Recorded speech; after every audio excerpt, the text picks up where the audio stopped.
Hey guys, welcome back to my channel. আজকে তোমাদের সাথে আবার একটা ব্র্যান্ড নিউ ভ্লগ নিয়ে চলে এসেছি। এটা বেসিক্যালি ভ্লগ না, এটা একটা কুকিং রেসিপি তোমাদের সাথে শেয়ার করব। আমি মাঝে সাঝেই ভ্লগসের সাথে সাথে কুকিং রেসিপি যেগুলো আমি নিজে বাড়িতে ট্রাই করি সেগুলোই বানানোর চেষ্টা করি, সেগুলোই ভিডিও করে তোমাদেরকে দেখাই। তো আজকে তোমাদের সাথে আরেকটাই কুকিং রেসিপি শেয়ার করব। তো রিসেন্টলি গেছে মকর সংক্রান্তি। মকর সংক্রান্তি তো সবাই জানোই, বাঙালিদের একটা প্রিয় উৎসব বলতে পারো শীতকালের জন্য। কারণ এই উৎসবে আমরা পিঠে পায়েস সব অনেক ধরনের পিঠে হয়, তারপর পায়েস হয়, পাটিসাপটা হয়, সব কিছু আমরা তৈরি করি। তো আজকে তোমাদের সাথে আমি গুড়ের পাটিসাপটা যেভাবে করে আমি যেভাবে বাড়িতে করি সেইভাবেই করব। অনেকে অনেক রকম নিয়ম দিয়ে করে, বাট আমি যেটা নিজে প্রেফার করি করতে আর আমার যেটা নিজের খেতে ভালো লাগে আমি সেইভাবেই ইজি উপায়ে করেছি। তো সেটারই রেসিপিটা তোমাদের সাথে শেয়ার করব।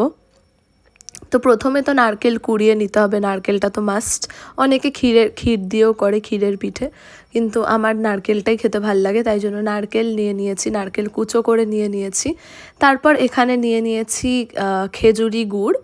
খেজুরি গুড় এটা বাজার থেকে মা কিনে এনেছিল, তো গুড়টা বেশ ভালোই ছিল।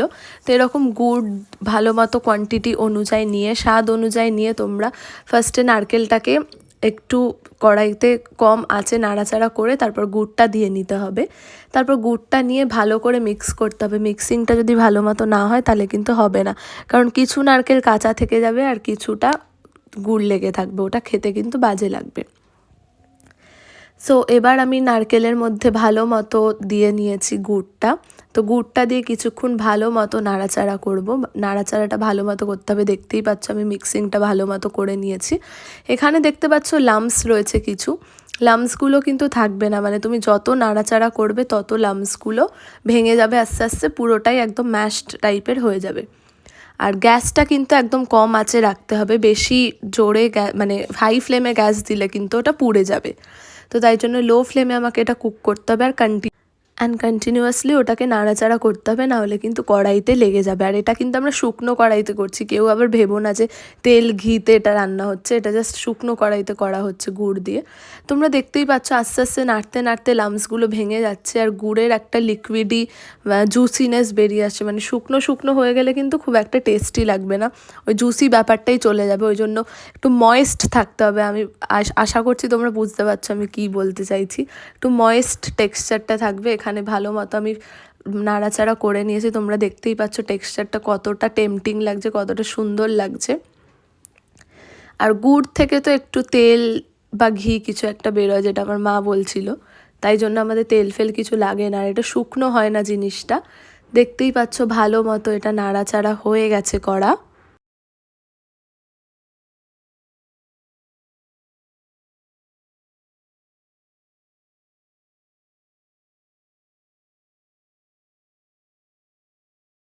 তারপর এদিকে আমাদের গুড়টা রেডি হয়ে গেছে। পুর দিয়ে যে পুরটা এরকম টেক্সচারের হবে, বেশি থকথকেও হবে না আবার বেশি লিকুইডিও হবে না।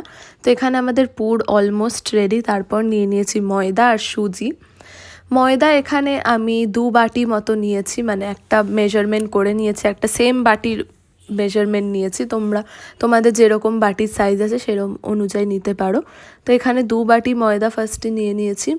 তার মধ্যে নিয়েছি হাফ বাটির সুজি। এই প্রপোর্শনে আমি করেছি। দুটো হয়তো সেম, সুজিটা বেশি হয়ে গেলে কিন্তু জিনিসটা ল্যাদে হয়ে যাবে আর উঠবে না, পাটিসাপটাটা কিন্তু উঠবে না।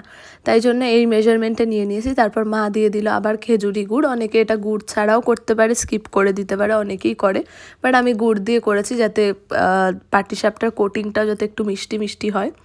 তো এখানে গুড় দিয়ে নিলাম। তারপর মা দিল এখানে দুধ, যতটা পরিমাণ দুধ লাগবে ততটা দিতে হয়, কারণ টেক্সচারটা একটু লিকুইডই হতে হবে, বেশি লিকুইডিও না, বাট একটু লিকুইডি থকথকে হলে হবে না। তো এটা আমি গুড়ের সাথে ভালো মতো মিশিয়ে নিচ্ছি। তারপর মা এখানে দিয়ে দিচ্ছে দুধ। জল দিয়েও তোমরা করতে পারো, গরম জল ইউজ করতে পারো, ঠান্ডা জলটা আমি ইউজ করতে অ্যাভয়েড করব। গরম জল ইউজ করে তোমরা করতেই পারো। এখানে আমরা ইউজ করেছি ফোটানো দুধ, আর এটা যার যতটা প্রয়োজন ততটা দিয়ে নেবে, কারণ ময়দাটা মাখতে মাখতে একটু একটু করে দুধ অ্যাড করবে, আগেই অতটা দিতে হবে না। তো এখানে গুড়, ময়দা, সুজি আর দুধ মিশিয়ে টেক্সচারটা অনেকটা এরকম হয়েছে। ঘন এরকম টাইপের হবে, বেশি ঘন করা যাবে না, এরকম টাইপেরই করতে হবে। তারপর প্যানের মধ্যে আমরা একটা ননস্টিক কুকওয়্যার নিয়ে নিয়েছি, ওর মধ্যে বেগুনের যেটা একটা ট্র্যাডিশনাল ওয়ে আছে, আমি আমার মা দিদাকে এইভাবেই বানাতে দেখেছি। তো বেগুনের মধ্যে সাদা তেল লাগিয়ে তো ওটা দিয়ে আমি ভালো মতো প্যানের মধ্যে দিয়ে দিলাম। তারপর আমি দিয়ে দিলাম হচ্ছে আমাদের পাটিসাপটার যে ইয়েটা করেছি, লিকুইডটা করেছি, ব্যাটারটা দিয়ে নিলাম ভালো মতো। তারপর ওটাকে ছড়িয়ে সুন্দর করে যেভাবে পাটিসাপটা তৈরি করে সেরমভাবে করলাম। লো ফ্লেমে কিন্তু পুরোটা কুক হচ্ছে, হাই ফ্লেমে করলে কিন্তু জিনিসটা নষ্ট হয়ে যাবে। তারপর আমি একে একে পুরটা বসিয়ে দিলাম। পুর যার যতটা অনুযায়ী দিতে পারো, বাড়িতে পাটিসাপটা করছি মানেই তো বেশি করে পুর দেবো। দোকানে যেমন কম কম দেয়, বাট বাড়িতে তো বেশি করেই পুর দিয়ে খাবো আমি। তো এখানে বেশি করে আমি পুর দিয়ে নিলাম। পুর দিয়ে তারপর পাটিসাপটাটা কিছুক্ষণ কুক হবে, তারপর আস্তে আস্তে করে আমি তুলবো। এই নিয়মটা তো আশা করছি সবাই জানো কীভাবে পাটিসাপটা তুলতে হয়। তো এইভাবে পাটিসাপটাটা আমার উঠে গেল। তো এখানে রেডি হয়ে গেছে আমার গরম গরম গুড়ের পাটিসাপটা। আমি সেদিনকে করেছিলাম, আমি তোমাদের একটাই করা দেখাচ্ছি, বাট আমি সেদিনকে টোটাল অলমোস্ট 50 পিসেস করেছিলাম, মানে 50 পিস পাটিসাপটা আমি নিজেই করেছিলাম। আর আমার এগুলো করতে বেশ ভাল লাগে। আমি ফ্যান্সি রান্নাগুলো করতে পারি, মানে যেগুলো বেসিক রান্না হয় সেগুলো আমি খুব একটা পারি না, বাট এরকম ফ্যান্সি টাইপের রান্না আমি করতে পারি। তো এখানে আমার পাটিসাপটা রেডি। তো শীতকালে মকর সংক্রান্তিতে তোমরা যদি পাটিসাপটা বাড়িতে বানিয়ে খেতে চাও তো এই পদ্ধতিতে তোমরা বানাতেই পারো। পাটিসাপটাগুলো কেমন দেখতে হয়েছে কমেন্টসে জানিও। তো আজকের ভিডিওটা আমি এত অবধি রাখবো। ভিডিওটা ভালো লাগলে অবশ্যই একটা লাইক করে দিও, আমার চ্যানেলটাকে সাবস্ক্রাইব করে দিও। আরও নতুন নতুন ব্লগস আসতে চলেছে, মিনি ব্লগস আসতে চলেছে, মেকআপ ভিডিওস আসতে চলেছে আমার চ্যানেলে। আমি সব রকমের ভিডিওই ছাড়ি। তো ভিডিওটা ভালো লাগলে অবশ্যই লাইক করে দিও, কমেন্ট করে দিও, সবার সাথে শেয়ার করো। আর এরকম রেসিপি যদি আরও দেখতে চাও সেটাও কমেন্টসে জানিও। So thank you for watching, love you all, by.